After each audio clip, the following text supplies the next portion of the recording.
இப்போ நெக்ஸ்ட்டு கத்திரிக்காய் காரக்குழம்பு பண்ண போகிறோம். ஸோ இதுக்காக கொஞ்சம் எண்ணெய் ஊற்றிக்கலாம் கடாயில்.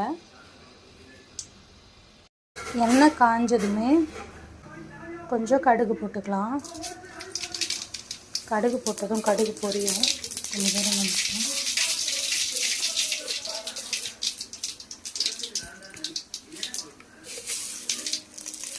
கடுகு போட்டதும் கொஞ்சமாக வெந்தயம். இப்போது அதில் பூண்டு, வெங்காயம், கருவேப்பிலை போடலாம். வெங்காயம், பூண்டு, கருவேப்பிலை ஆட் பண்ணிவிட்டு நம்ம இதை சாட்டே பண்ணலாம்.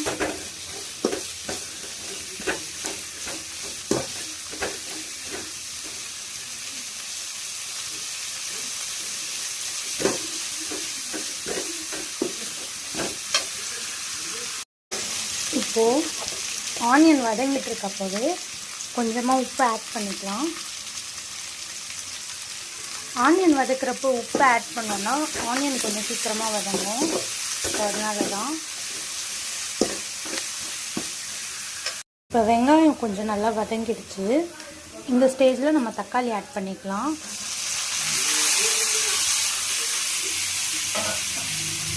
தக்காளி போட்டுட்டு இதை நல்லா வதக்கலாம்.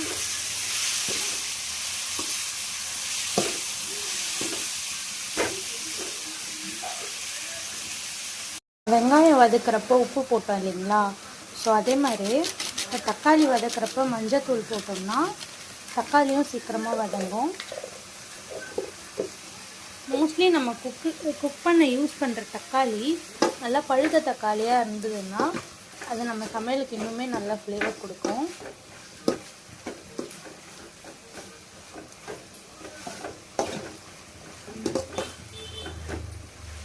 இப்போ பார்த்திங்கனாவே தெரியும் வெங்காயமும் தக்காளியும் கொஞ்சம் நல்லா வதங்கியிருக்கு.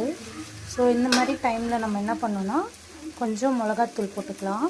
இது வீட்டில் அரைச்ச மிளகாத்தூள் தான்.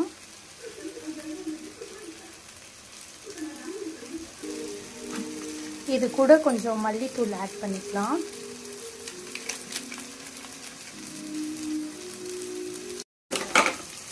இப்போது இதை நல்லா கலந்து விட்டுக்கலாம்.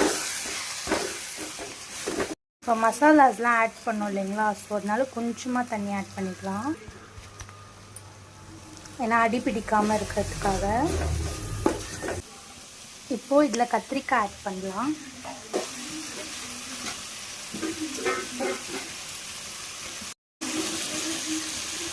கத்திரிக்காய் போட்டுட்டு இப்போ இதை கலக்கி விட்டுடலாம்.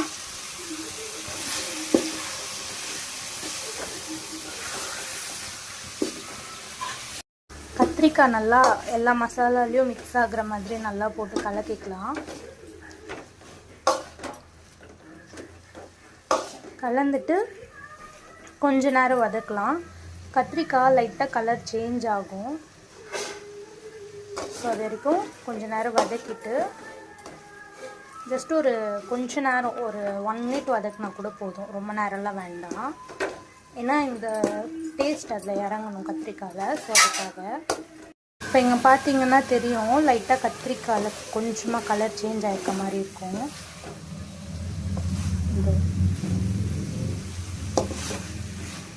இப்படி இருக்கப்போ நம்ம இதில் தண்ணி ஆட் பண்ணிக்கலாம்.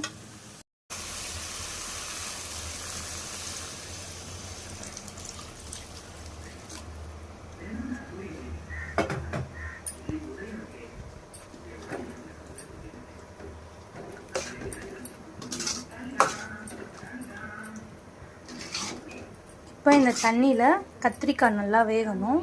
அது வரைக்கும் நம்ம மூடி போட்டு க்ளோஸ் பண்ணி வச்சிடலாம். இப்போ ஒரு கொஞ்ச நேரம் கழித்து நம்ம ஓப்பன் பண்ணி பார்க்கலாம். இப்போ இது பார்த்தாலே தெரியும் கத்திரிக்காயெலாம் நல்லா வெந்துட்டுருக்கோம். தண்ணியெலாம் கொஞ்சம் செஞ்சுட்டு கத்திரிக்காயெலாம் நல்லா சாஃப்டாகிட்டு இருக்கு பாருங்கள். ஸோ இந்த ஸ்டேஜில் நம்ம இதில் புளி தண்ணி ஆட் பண்ணிக்கலாம்.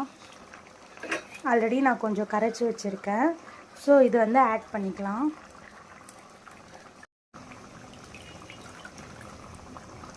இப்படி புளி தண்ணி ஆட் பண்ணிவிட்டு கூட லாஸ்ட்டில் இப்படி புழிஞ்சோன்னா நிறைய புளி தண்ணி வரும். புழிஞ்சு விட்டுக்கலாம். இப்போ புளி தண்ணி ஆட் பண்ணி நல்லா கலந்து விட்டுக்கலாம். புளியிலே 2 வகை இருக்குங்க. இது வந்து பார்த்திங்கன்னா கருப்பு புளி அப்படின்னு சொல்லுவோம் இல்லைங்களா, ஸோ அந்த புளி.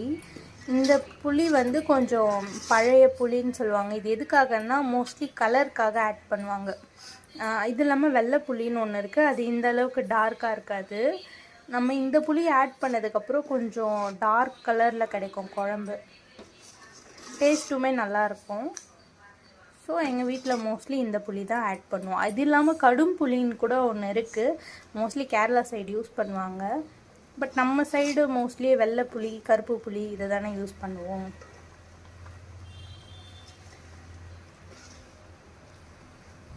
இப்போ புளி தண்ணி ஊற்றியாச்சு, கொஞ்ச நேரம் விடலாம் கொதிக்கட்டும். ஃப்ரெண்ட்ஸ், இப்போ குழம்பு நல்லா கொதிக்குது. இந்த ஸ்டேஜில் என்ன பண்ணணுன்னா, இப்போ நம்ம ஒரு மேஜிக் பவுடர் ஒன்று ஆட் பண்ண போகிறோம். மேஜிக் பவுடர்னால் ஒன்றும் இல்லைங்க, வெந்தயம் இருக்கு இல்லைங்களா, ஸோ வெந்தயமும் சீரகம் இது ரெண்டுமே பவுட்ரு பண்ணி வச்சுருக்கோம். இது எப்பயுமே எல்லா கார குழம்புக்கும் நம்ம ஆட் பண்ணுறது தான். ஸோ அது கொஞ்சமாக நம்ம ஆட் பண்ணிக்கலாம். மோஸ்ட்லி இது புளியோகரைக்கு ஆட் பண்ணால் கூட நல்லா டேஸ்ட்டாக இருக்கும். இந்த சீக்ரெட் மேஜிக் பவுடர் வந்து இந்த ரெசிபி எனக்கு எங்கள் அம்மா தான் சொல்லி கொடுத்தாங்க. மீன் குழம்புக்கெலாம் கூட ஆட் பண்ணுவாங்க. ஸோ இதனால் இந்த டேஸ்ட் வந்து நமக்கு கொஞ்சம் எக்ஸ்ட்ராவாக கிடைக்கும், நல்லாயிருக்கும். ஸோ அவ்வளோதான் ஃப்ரெண்ட்ஸ், டேஸ்டியான கத்திரிக்காய் காரக்குழம்பு ரெசிபி ரெடி. லைட்டாக சைட்லலாம் எண்ணெய் பிரிஞ்சு வருது பார்த்தீங்களா, உங்களுக்கு தெரியுதா?